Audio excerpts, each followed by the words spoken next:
got Tyler Wells in the notes. I'm already live, so you're telling the world, Leonard. Okay. What about the note about Austin Wells? Oh. No, this is Tyler Wells. Tyler Wells, Austin Wells. We're going to be talking about a Wells today. Anyway, welcome to Saturday Fantasy Baseball. You know we're live at 9 a.m. Eastern Time every Saturday. We've gone through a lot of different things so far to get you ready for Fantasy Baseball 2024. And today we will do First Baseman. Some mid to late round first baseman for each Roto category. That includes runs, RBIs, home runs, stolen bases, and batting average. But of course, some of these guys, they have more than one tool, attached to them. And there's a reason why they're later in the draft. So don't get your expectations too high. But I'm really hoping that once we get done with these, all the positions, so we've already done a podcast for outfielders, we've done second baseman, we've done shortstops, we've done third base, now we're doing first base, and we just like to wait till the sound comes through in the chat room. The sound is good, so we are off. Let's get to business here. Good morning to all my friends who joined me on a Saturday morning. We have lots of people still flooding in, but Gallo, Eddie Heckman, Rotorius, Timothy My Hooker, and of course Lenny. I know Boston Paul had to go to the doctor with his wife, but Eddie put into the chat room a tidbit that I will start the show with, and it is that the Orioles manager, Brandon Hyde, says it's still a little too early in spring to decide if John Means will be part of the Orioles opening day rotation. This guy did start about a month later in his off-season throwing program, so he's not there yet. We'll find out in the coming weeks. Also, he wants us to know that Kyle Stowers got married in November. Eddie, I'm glad to know that he got married, but he is back to full health. That's the most important thing. He had a shoulder injury and a fractured nose last season, so he's surrounded by friends inside the clubhouse. That's wonderful to know, Eddie. All right, Sacramento is the front runner to host the Oakland Athletics 2025 to 2027, and this is before they move to Las Vegas. So Sacramento it is for the Oakland Athletics. Now, David Dahl signed a minor league agreement with the Phillies, and the Phillies also signed Whit Merrifield yesterday. But let's start with David Dahl, okay?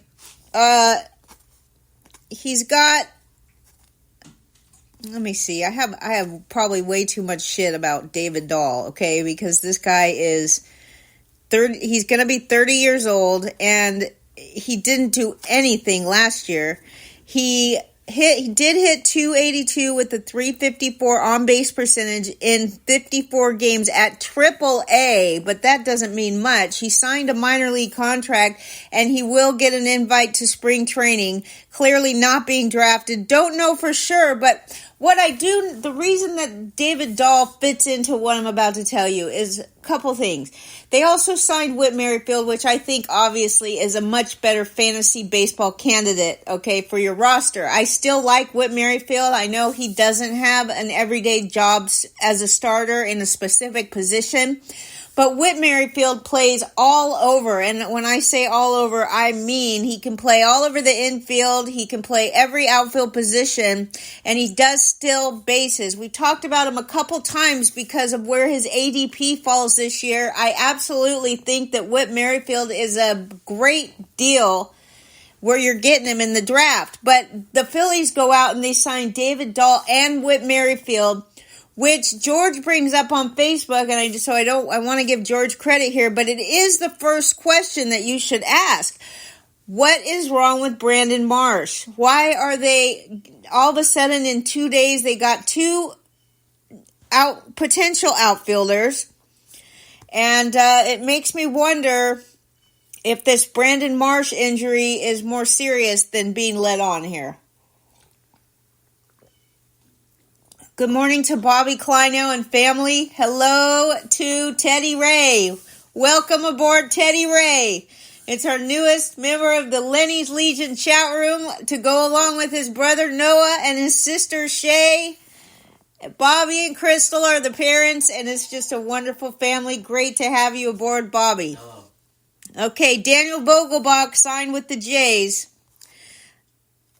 Minor league deal with a camp invite. Also, it comes... I don't know if this is just a rumor or not, but they say that the Marlins actually offered a contract to Tim Anderson. You know he's still available on the market, so we'll have to see about that. And it is not Tyler Wells we're talking about. It's Austin Wells that we're going to talk about. The Yankees seem to believe that his defense is okay behind the plate. However, there's a lot of questions going on outside of Yankees camp that question whether or not his defense is good enough to keep him in the lineup, because the Yankees have got to get something out of him defensively in order to get to what they love, which is his offense, okay? He looks to be the starting catcher for the Yankees right now. Jose Trevino is out at the moment.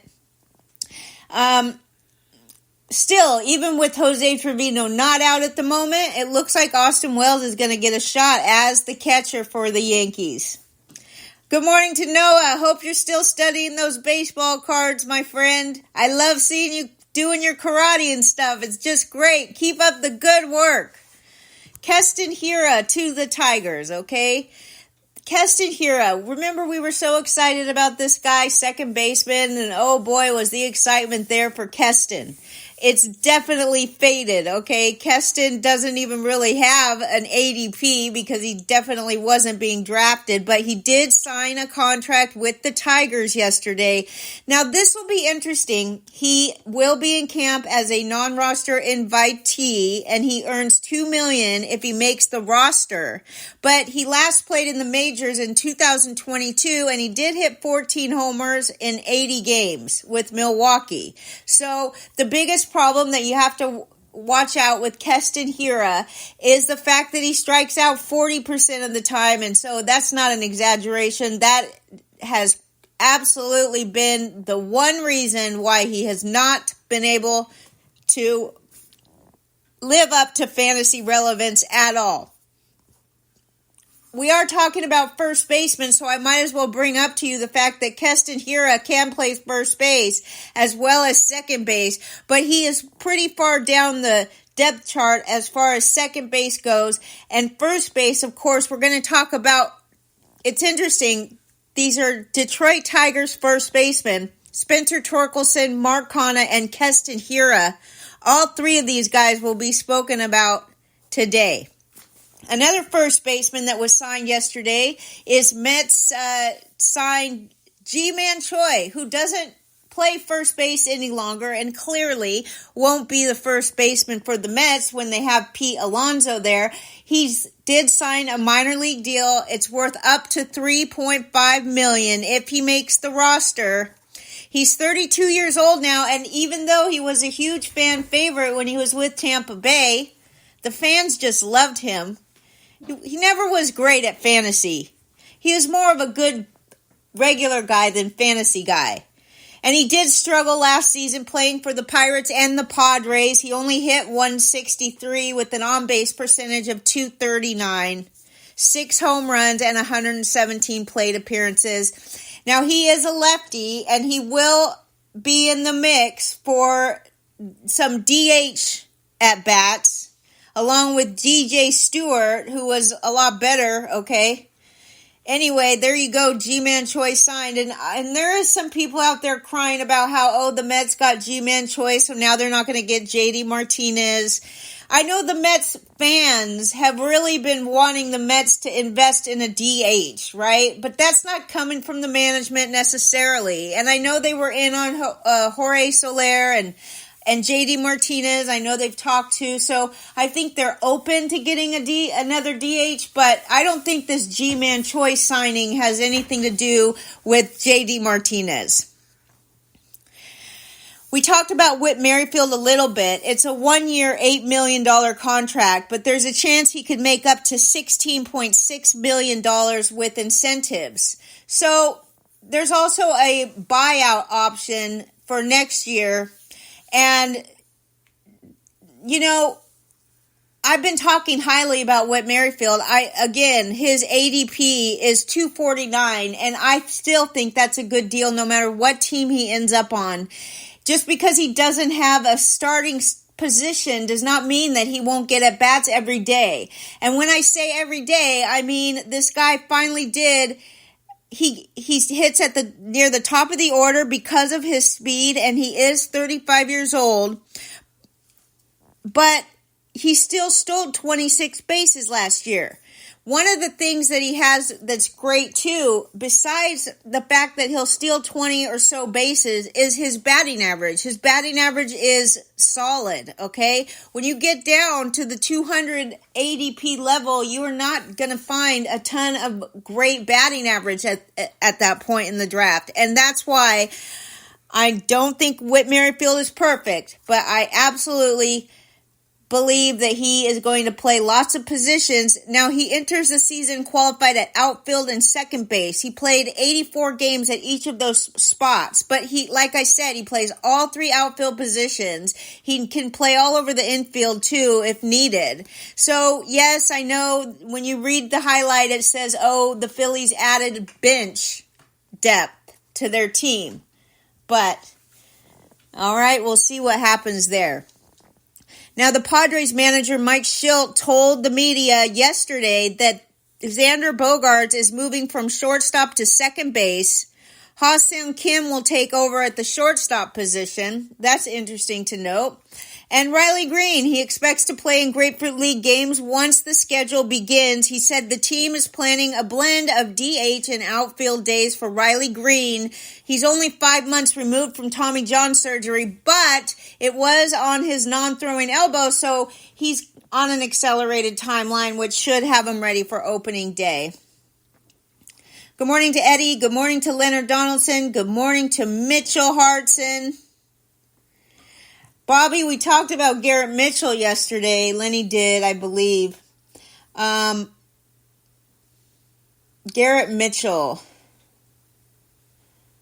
Isn't Garrett... Oh, no, that's Garrett Whitlock that we were talking about yesterday. Yeah, I didn't know about Mitchell. I don't know much about Mitchell. I'll have to check into it for you. Or, maybe... He was a number 1 draft pick, according to Bobby Kleinau. Garrett Mitchell. Solid hit tool, but he's been hurt. He needs regular at-bats. I think he's on the Mets. Bobby's a big Met fan. So, Bobby, one of our resident Met insiders here. Let's talk about mid to late round first basemen with batting average. So, lots of people are high on Yandy Diaz. 135 ADP. It's crazy talk to draft this guy any higher than that 135, and in my opinion, that might be a little too high to draft this guy. He is absolutely a star when it comes to batting average, okay, and he hits in a great spot in the order, which he will produce a lot of runs. So we have 2 guaranteed categories from Yandy Diaz. Not much after that. The experts are all high on this guy because he did so great last year. I do not expect him to hit with the tools that he did last year. He hit 330 with 95 runs scored. Part of that is because he did hit 600 plate appearances for the first time in his career. Now, he's 32 years old right now. Yandy Diaz is a little overrated, in my opinion, as far as his ADP goes. He's ranked 135 ADP. That's pretty high. 2 things you're definitely going to get: batting average and runs. So we definitely have him on the list of good mid to late round first baseman with batting average. Alec Boehm is another one. Now, Alec Boehm is the third baseman, but he played enough games at first base, which I had it set to 15 games, and he still showed up on first base. So that means he qualifies at third and first heading into the season. Now, his ADP is 158. I will take him over Yandy Diaz every day of the week. Okay, now if you look at their stats, you'll see that Yandy Diaz had a much better batting average, but still, Alec Boehm, 27 years old. He's got 5 years on Yandy Diaz. He batted .274 with 20 homers, 97 RBIs, 74 runs scored, and 4 stolen bases. Now, he was able to increase his launch angle a little bit. So that's what helped him get to 20 home runs. It was his first season where he did hit 20. He only attempted 5 steals, which is about the same as the season before, so you could count on a handful of steals from Alec Boehm, and you're going to get 16 to 20 home runs, 80 RBIs, 75 runs scored, a 273 batting average, which is great at that point in the draft. Give me some Alec Boehm over Yandy Diaz any day. Now, another guy that will help you get batting average, but his ADP is still 154, about round 15. We're talking Vinny Pasquantino, and I understand that he is not the guy that we expected him to be. But he still has some good tools in fantasy. His season last year came to an end on June 9th because he had a labrum injury to his non-throwing shoulder, and it required surgery. So that's part of the reason why he's being ignored in drafts, is because we haven't seen him recently. His season ended on June 9th, okay? Last year, the fantasy community was loving this guy more than they should have, clearly. But let's take advantage of that now. Now is the time to take advantage of the Vinny Pasquantino. Now, let me tell you what he does. He walks 9% of the time, and he only strikes out 12% of the time. So and that's why he's in batting average category, mid to late batting average category, and he will get you a good chunk of home runs. You can expect 20 home runs from this guy, 75 RBIs, maybe 65 to 70 runs, and a 276 batting average. Here's another guy for batting average late in drafts. This one is really late. We're talking 377 ADP here. We're talking Alex Kirilloff, okay? The Minnesota Twins first baseman. Last year he played 75 games at first base and 21 games in the outfield. As I mentioned, 377 ADP. He is the starting first baseman for the Minnesota Twins, or he's going to get in the lineup, whether it's at DH or first base. Now, you do realize that he was a first-round draft pick in 2016. He doesn't have great defense, and he struggled at both first base and in the outfield, which tells me there's a better chance he gets the DH. I mean, what are they going to do with Buxton? Buxton's all gung-ho to run into more walls this year, so he's out in the outfield. That's what he says. That's what he wants, but what's best for the team, what's best for the fantasy managers is to have Buxton as the DH, okay? That's right. Let me check in on the chat room here. It looks good. We're all doing good. Thank you very much. Good morning to J.R. Matz. Wonderful to see you, Moose Mikey. Danny, another great family in the chat room. Daniel Ferrara, great to see you. Rotorius, everybody. Okay.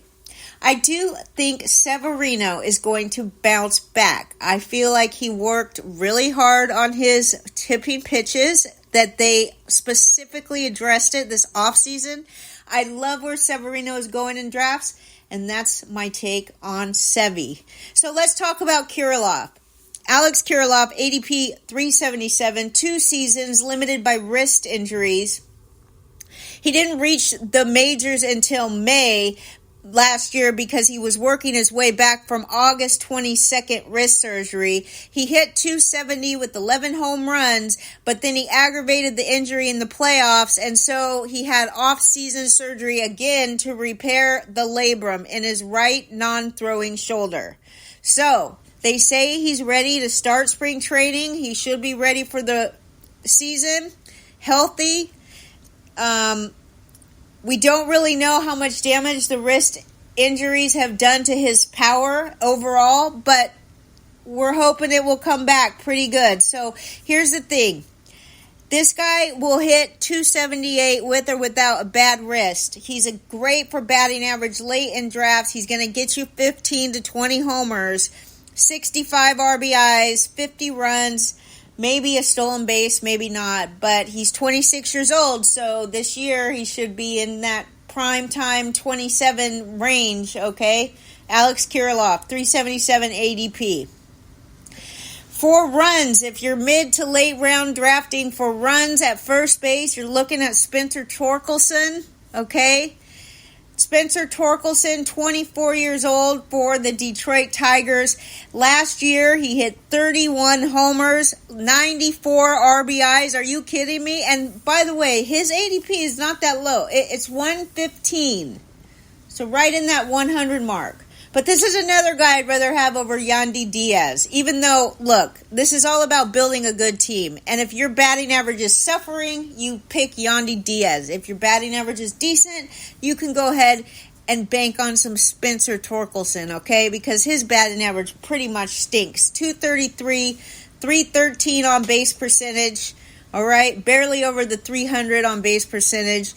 But his counting stats are impressive, and even though he was in a lineup in a very poor lineup in Detroit Tigers last year, was not a great lineup. Okay, they ranked 27th in runs created, so he still needs to work on his defense at first base. But Miguel Cabrera is headed for retirement, so maybe he won't need to play first base, and he could get in at that DH spot. His strikeout rate got a little worse last year, 25%, but he did improve his walk rate to 10%. The real progress with this guy, we've always known that he is a power guy, and if he could just get his hard hit rate up and his barrel rate, then he would be a big-time slugger. He did significantly improve his barrel rate and hard hit rate. His barrel rate was 14% last year, and his hard hit rate was 50%. So, that's pretty good. This guy is full of power. If you're okay in the batting average category and you need some runs, look no further than Spencer Torkelson, who's also good for RBIs and massive power.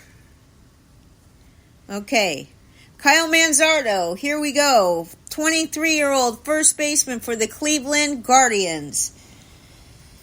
Let me take a sip of coffee.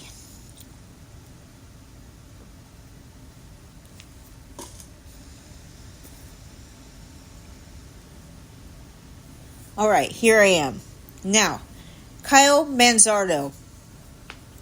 Last year did not do much. He doesn't have any stats for last year, so he's still a prospect. He's 23 years old. He's a first baseman and designated hitter, but he will be competing for a spot as the number one first baseman for Cleveland this year. Okay, watch this guy in the spring. His ADP is 162, and the reason it is because he hasn't done anything in the major leagues. But he is considered one of the best pure hitters in the minors. He set new career exit velocity highs at 112 miles an hour. He did miss time in the middle of the season last year with a shoulder injury and was traded at the deadline from the Rays to the Guardians, in that exchange for Aaron Savali. Anyways, it was a good move for Manzardo and his fantasy value because he profiles as Josh Naylor's long-term first base DH counterpart, and Tampa Bay was just too crowded for Manzardo to fit in there. So once he was traded to the Guardians, he hit 6 home runs with a 333 ISO and a 15% strikeout rate in 21 games at AAA. Plus, he went to the Arizona Fall League and he slugged over 500 there. Okay? He is traditionally better against righties, right, than lefties, but even if he does end up in a platoon, it's most likely going to be between first base and DH, and it's between him and Naylor, who is also on our list for something else. But we're talking late round home runs at 162 ADP. No, he's 162 ranked in Dynasty. This guy is not even being drafted in a lot of leagues. Manzardo, I'd love to know his ADP. I don't even have one at RotoWire. So, that's what we got. Are you guys having fun? Boston Paul at the doctor, doing good? Hello, Laura. Great to see you. Wonderful to have you aboard. All right. Glad you're here, Boston Paul, who, as soon as I told him I was talking about first baseman today, he immediately brings up Tristan Casas because he's one bright spot on the Red Sox, otherwise really cruddy team. 24 years old, Tristan Casas, 263 batting average last year, 24 homers, 65 RBIs, 66 runs scored. He did not do good to start the season last year. He started the season hitting 184, okay, with a 300 on base percentage in his first 49 games. But the Red Sox stuck with this guy, and they decided to let him work through his troubles, and he started to get better. So he actually went and hit 307 with a 404 on base percentage the rest of the way. We're talking the first 49 games were so sucky. And then after that, he batted over 300. Now, his season did end prematurely in mid-September because he had right shoulder inflammation. So we don't know how much that shoulder played into how he did. But when he got back, his exit velocity dropped in the second half of the season, his exit velocity dropped half a tick, okay, but his hard hit rate went up 6 points, which made his batting average on balls in play go from 229 to 362. He's not a great defensive guy, but he's very exciting for the Red Sox. They're going to give him every opportunity to play. I think he's being drafted 98 ADP. That's about round 10. But he's going to contribute in a lot of different ways for fantasy. He's going to hit 25 to 30 homers. He's going to get 75 runs. He'll probably drive in 75 RBIs. So you're getting those three categories for sure. And his batting average, we're not so sure yet how his batting average is going to pan out. But he's projected at RotoWire for a 258 batting average. I don't know for sure that I'm in on Casas at ADP 98. But we're talking round 10 here. And if you're in round 10 and you don't have a first baseman, you should pounce on this guy. I mean, it really is all about putting together a team. It's who you need at that point. What categories are you looking for? And how do you make the most well-rounded team? Okay? Another guy on here. Do I have him? Let's see. What are we talking about? Home runs? No, we're talking about runs. Ty France for runs. All right, Ty France is now going to be 30 years old, the first baseman for the Mariners, ADP 345, so you got to love this. He's not even being drafted, but he's great for runs, okay? Last year, 79 runs, 250 batting average, 12 homers. He's not flashy at all, but we're talking ADP not drafted right now, okay? His on-base percentage was buoyed heavily by being hit 34 times, and that's the second time over the last 3 seasons that he's ended up leading baseball in hit by pitch. So Ty France loves to get hit by pitch. It helps his on-base percentage, okay? We'll take it however we can get it. Okay? His power numbers dropped considerably. He only had 12 home runs in 665 plate appearances, okay? And his barrel rate is under 7%.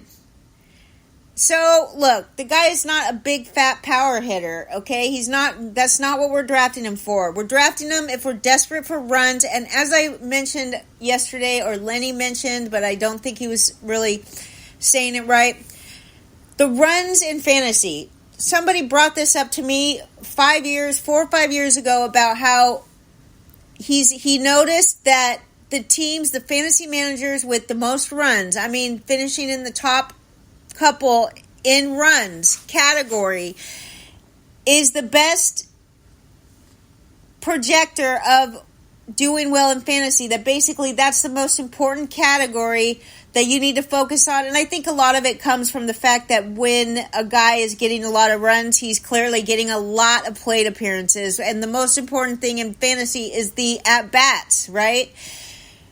When you look at the standings in your leagues, you'll notice that the guys with the most runs, they typically finish in the top third of the league. And that's because, and I don't know if it's because of, maybe it's just a coincidence, but I've looked at it over the last few years and I think he's right about it. All right, now we're looking for some late round home runs, okay? 183 ADP, late round home runs for first baseman. we give the award to Isaac Paredes. He's only 24 years old, Tampa Bay Ray, third baseman, okay? But here's the great thing about Isaac Paredes. Now, he's not great at everything, okay? He played 116 games at third, 14 games at second, and 25 games at first base, and he qualifies all over the place, all right, depending on your limits in your league. But that's what he did. He played one time at shortstop. But I don't even think Yahoo gives you credit for that. So, ADP 183 last year, 98 RBIs for this guy, 31 home runs, 71 runs scored, and a stolen base. Now, why is he going so late? Well, here's the thing about him. He hit all of his career home runs. Every single one of his career home runs, which is 53 total. He's hit them all to left field. That used to probably hurt him, but since they don't let you shift anymore, clearly this guy could hit it to any side of the ballpark he wants. He batted .295 with runners in scoring position. And in 2022, he only hit .175 with runners in scoring position. 2022 was a horrible year for this guy, and 2023 was an excellent year for this guy, but he's going to get an opportunity to play every day. He's being drafted 183 overall. Now, if you're looking for some home runs late in your draft, you can expect 25 to 30 home runs from this guy. He's going to give you a crappy batting average, right? And he's going to give you lots of RBIs. 81 RBIs he's projected for. And last year he drove in 98. Don't forget Isaac Paredes. Rhys Hoskins is another one that signed recently with the Milwaukee Brewers, and I don't really get why he's still going so late in drafts. His ADP is still at 209. Now, I can imagine that this is going to take a little time to average out, right? I mean, eventually I'm going to have to start saying to myself, when is it too early to draft Rhys Hoskins? But it certainly isn't yet. 209 ADP, this guy's a steal at 209, and I think the reason that he's going that late is, number one, there was a lot of drafts done before he got signed, but I still would have been real high up there with putting him on my fantasy team. I knew he was going to get a home, just like I knew Whit Merrifield would get a home. Now, 30 years old, Rhys Hoskins, right? They're saying they expect 26 homers, 70 RBIs, 67 runs. I say I'm expecting 30 homers from this guy. His best quality is his power, and he underwent Tommy John surgery. His biggest problem is his injuries. Let me give you the list of his injuries. In 2020, he underwent Tommy John surgery. In 2021, he needed abdominal surgery. All right? Now, also, he had to have surgery to repair the meniscus in his right knee last spring, and then after that, he suffered a left knee injury. So this guy's had every surgery, every bone, every limb injured. Is that why he's going 209? Because he's still only 30. Good morning to Tito Luna. You would have been so proud of me. Anthony D.B. Miller, Big Al on the prowl. Wonderful to see my friends in the chat room. This is a great time had by all. We're doing late round first baseman, and we're telling you by the category. And if you missed the first part, you might want to go through if you're looking for some batting average, mid to late round first baseman. Now, of course, I didn't put Luis Arias in this category. We talked about Luis Arias already when we did outfielder positions, but when I was sorting through the first baseman, I kept coming across his name, Luis Arias. He not only provides more than one, well, mostly he provides batting average, but he also has multiple position eligibility, so I can't forget him. But we've already done batting average. We've already done runs. We talked about runs. We talked about Torkelson, Kyle Manzardo, Tristan Casas, Ty France. We're talking about home runs now, but in case you missed it for batting average, we did Luis Arias, we did Yandy Diaz, Alec Boehm, Pasquantino, Alex Kirilloff, And now we're talking about home runs. And we've already talked about also Rhys Hoskins, Isaac Paredes, and now we'll go to the third guy that you can target somewhat late for, are we doing home runs? Ryan Mountcastle. I think he's good for home runs and RBIs. 26 years old, first baseman. You'll love this. Eddie from the Orioles. 234 ADP. Now, he was put on the injured list in early June with vertigo, and he was only batting .277 with the .264 on-base percentage at a time. He returned a month later, and he posted a .326 batting average with the .407 on-base percentage the rest of the way. He did miss some time in September with a shoulder injury, but he was able to return for the playoffs. Now, he did improve across the board as a whole from the previous season. He struck out at the lowest rate since his rookie year, okay? He didn't quite live up to the expected homers for the second straight season. So let's just say you can count on a lot of RBIs from this guy. If you're lucky and his power does come back to what we expected it to be, then you can count on this guy for home runs too, okay? Now, we do think that the renovation in Camden Yards might have had an impact on his power potential, and he's never played more than 145 games in the season, but is that even that big of a problem? 145 out of 162? Not too shabby. ADP 234. The next guy on the list for homers or RBIs is Jose Abreu. Right, I know. He's going ADP 266. You have to say to yourself, at what point this guy is not being drafted? Is that the truth of the matter? I know he's 37 years old, but he has a 3-year $58 million contract that he has to live out. So let's go. He's the first baseman for the Houston Astros. 19 homers. That's what we can expect. 19 homers, 90 RBIs. You can also expect 75 runs from this guy. And no, his batting average isn't excellent. Last year it was 237. But we do think that it could be back to where a little closer to what his career line is. And we're expecting it to be about 265, which is a big difference from 237 to 265. He started the season out really slumpy, but he found his groove in late June. He went on to post a .776 OPS with 14 homers and 57 RBI over his final 69 regular season games. I know he's 37, but he's in a fruitful lineup spot, all right, with the Houston Astros, and he's got to live out his contract, so he is in like Flynn, 266 ADP. Don't forget about Jose Abreu. Moving on to the RBI section, which a lot of these guys that do hit the homers, they also provide a lot of RBIs, okay? But let's talk about just RBI in general. We're talking Josh Bell, 289 ADP. You know, I read yesterday that Lone Depot Park is a neutral venue now for runs and power. It used to be really hard to hit home runs in that ballpark, and I was always looking for Miami pitchers because I thought to myself, this ballpark is a nightmare for people like home run hitters. But I read yesterday that this is a neutral park now. Interesting, right? Now, last year, Josh Bell hit .247 with 22 homers, 74 RBIs, 52 runs. This coming year, he's going to do about the same. Now, he wasn't great. He signed with the Guardians, okay? But then he was really struggling, and then he got traded to the Marlins.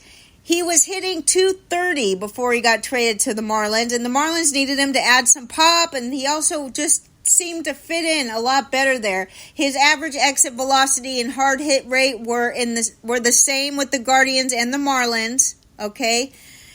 Now he exercised his player option to stay there. Josh Bell, what else can I say about him? He's 31 years old. His ADP is not being drafted in some league. 289 ADP. Now let's move on. We're running out of time. For RBIs, what about Elehuris Montero? Okay, Elehuris Montero. He plays third base and first base, but of course the Colorado Rockies have Chris Bryant to play first base as well. Chris Bryant can also play the outfield, so we'll see how that works. Now, this guy, Montero, played 55 games at first base and 12 games at third base last year. But if we're talking about... I'm sorry, you'll have to bear with me for a second.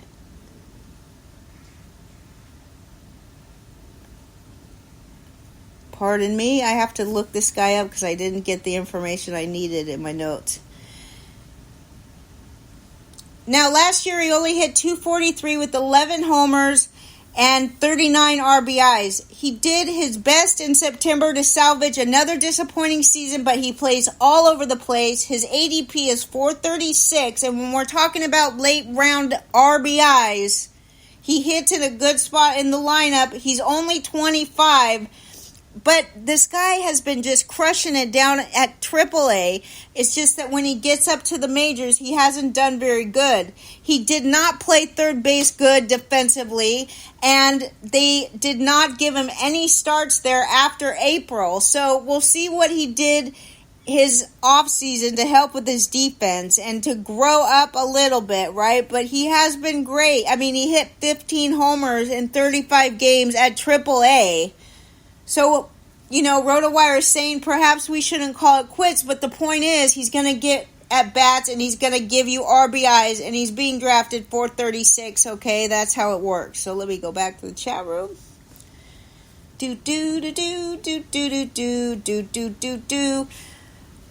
Mitchell talking about how expensive it is at the spring training games.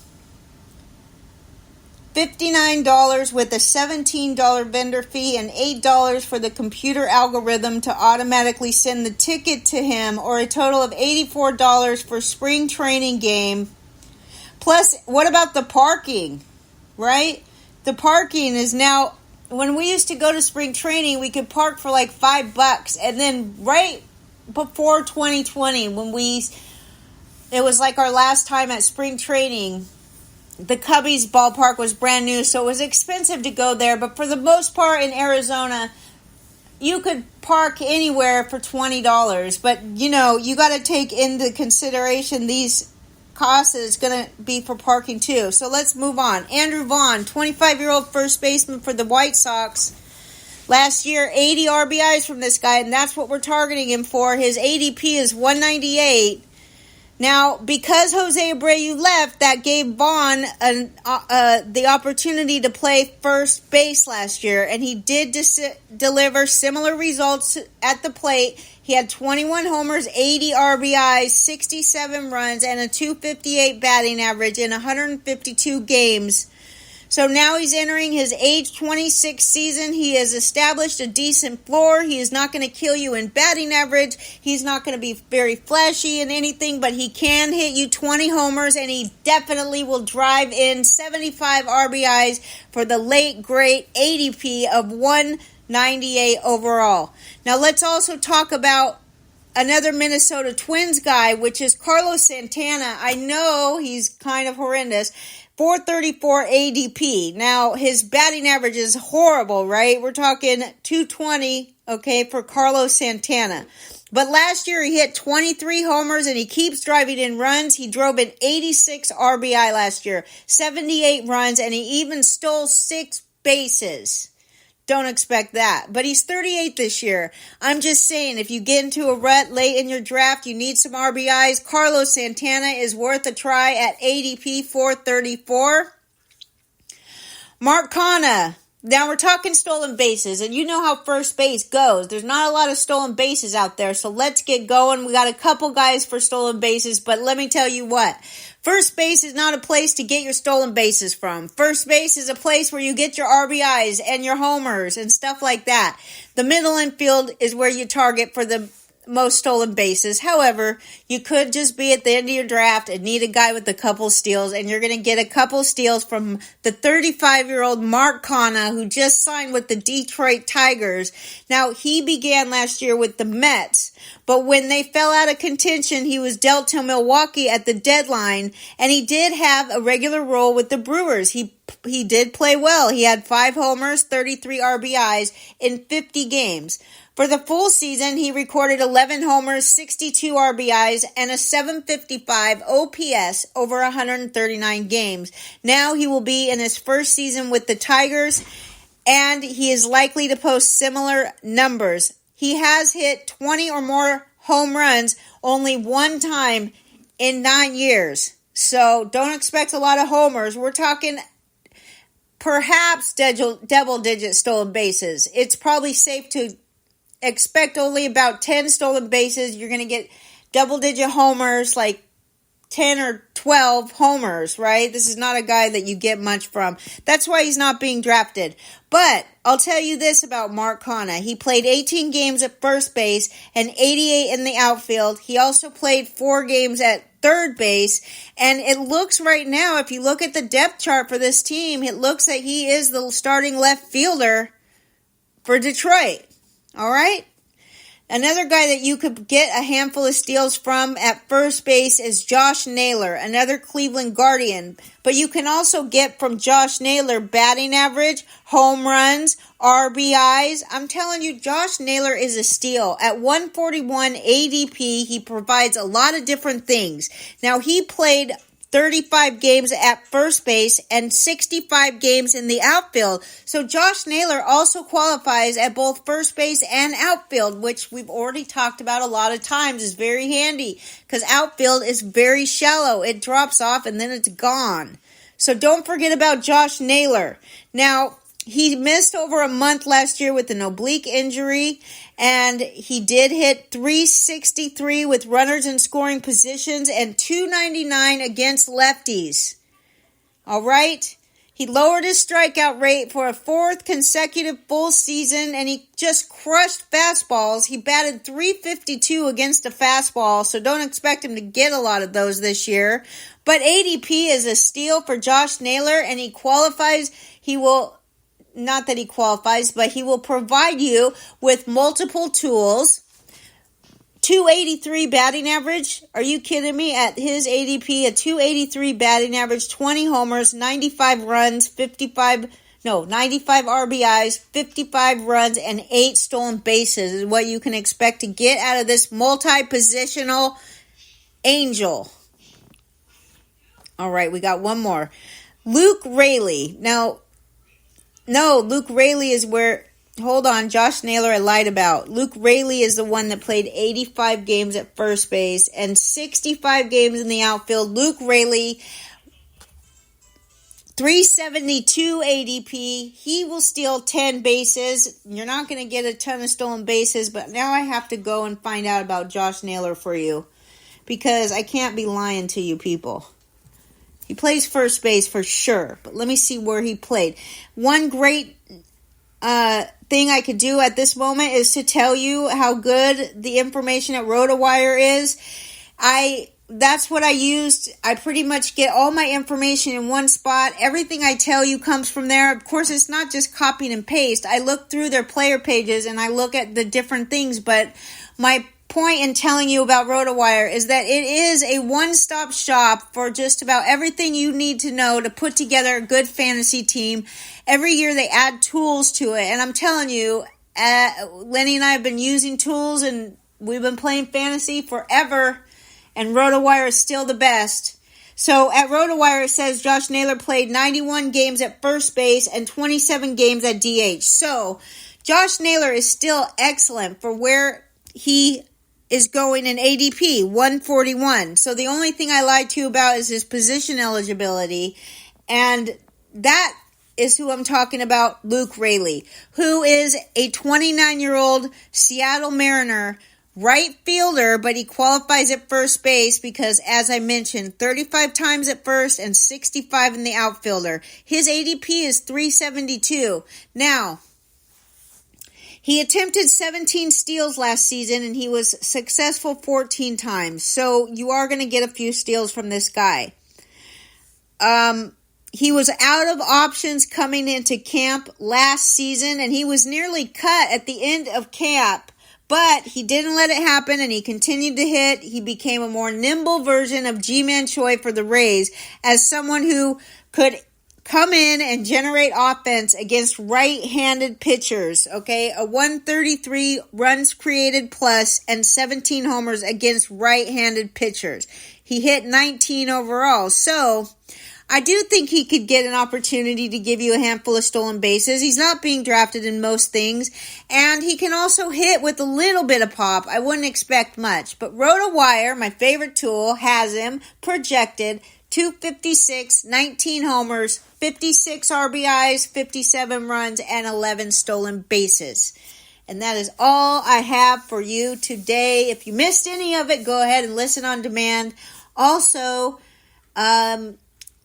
if you want to be in the mixed leagues, we do have the emails. I haven't put the leagues together yet, but those are going to be Slow Draft Best Ball. Those are coming soon to a chat room near you. And we just really enjoy having you all. Send your emails in. Send your emails to lennymelnick@gmail.com if you want to be in the best ball drafts. And also we have a couple only leagues that I will, for those of you involved in those, you'll be hearing from me soon. Other than that, we will see you tomorrow for Lady and the Legend.